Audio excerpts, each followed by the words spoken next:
పరలోకంలో ఉన్న దేవుడు మనల్ని ప్రేమించేశాడు, ప్రేమిస్తూ ఉన్నాడు. మనల్ని ప్రేమించిన వాడు ఇంకనూ మనల్ని ప్రేమిస్తూనే ఉన్నాడు. హల్లెలూయా.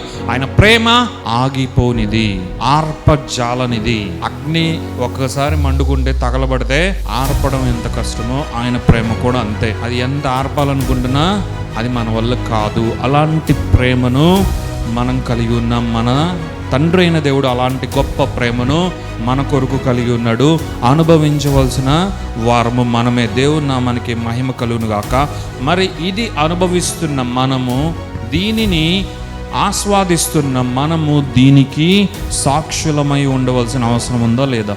మనమందరూ కూడా సాధారణ రీతిలో విశ్వాసి స్థాయిలో యేసయ్యకి శిష్యులముగా అయిన స్థాయిలో మన తండ్రి అయిన దేవుని గూర్చి, మన యేసయ్యను గూర్చి సువార్తీకరణ చేయబద్దులమై ఉన్నాము.